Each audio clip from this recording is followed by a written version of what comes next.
আমাদের কি নাম এই কলিযুগে আছে?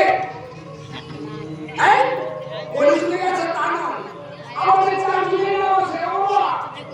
আমাদের এই কলিযুগে নাম হয়েছে তা নয়,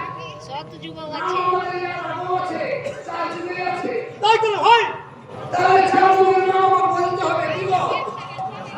চার যুগের যদি নাম আছে তো চার যুগের নাম বলতে হবে, তবে তো জানবে। তাহলে দেখুন চার যুগে আমাদের কোন কোন নাম আছে। চারি যুগে চারি ধর্ম জীবের কারণ, কলি যুগে ধর্ম হলো নাম সংকৃত। তাই তো হয়, তাহলে চার যুগে নাম সংকৃত নেই, আছে নাম আছে। তাহলে আমাদের সত্য যুগে কি কি নাম ছিল দেখুন। সত্য, ত্রেতা, দাপর, কলি, চারটা যুগ। তো আমরা বলি এই কলি যুগেই নাম যোগ্য।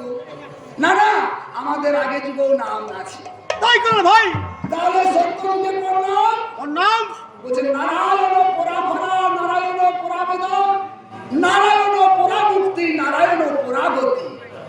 এটা হচ্ছে আমাদের সত্য যুগের নাম। তাই করে ভাই, সে নাম হচ্ছে কারণ ব্রহ্ম নাম।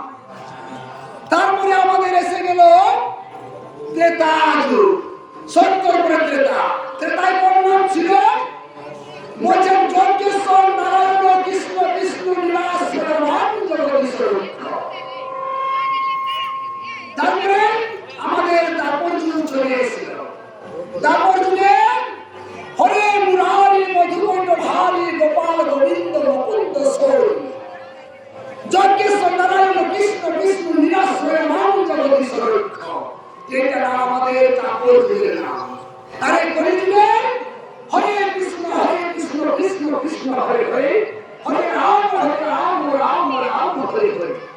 এই কলিযুগে এটা হলো আমাদের নাম। তাহলে এই চার যুগে আমাদের নাম আছে।